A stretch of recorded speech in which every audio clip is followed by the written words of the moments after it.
Nay, pasok na po ko school. Wala ka bang nakalimutan? Yung assignment mo. Ay, hala, Nay. Oo nga pala. Tapos na, nasagutan ko na. Andyan na sa loob ng bag mo. Thank you, Nay. The best ka talaga. Ikaw talagang bata ka, ha? Halos ako na lahat gumagawa ng assignment mo. Paano ka niyan matututo?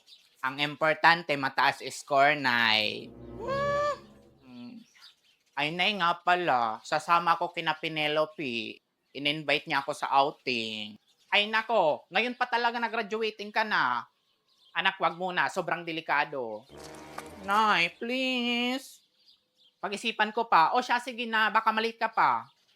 Sige, pamasahe ko, Nay. Ay, nako. Wag ka muna magbas ngayon, anak. Oo. Oh, maglana ka lang muna. Lana na naman. Oh, saka ka na mag-commute kapag bumalik na yung presyo ng gasolina. Masyadong mahal yung pamasahe ngayon. Nay, hagad na naman ako nito pagdating sa school. Tiis lang muna, anak. Di talaga kaya ng budget. Tsaka 'di ba, kaya kita pina-convert sa pagiging aswang para may alternatives pagdating sa mga ganitong krisis.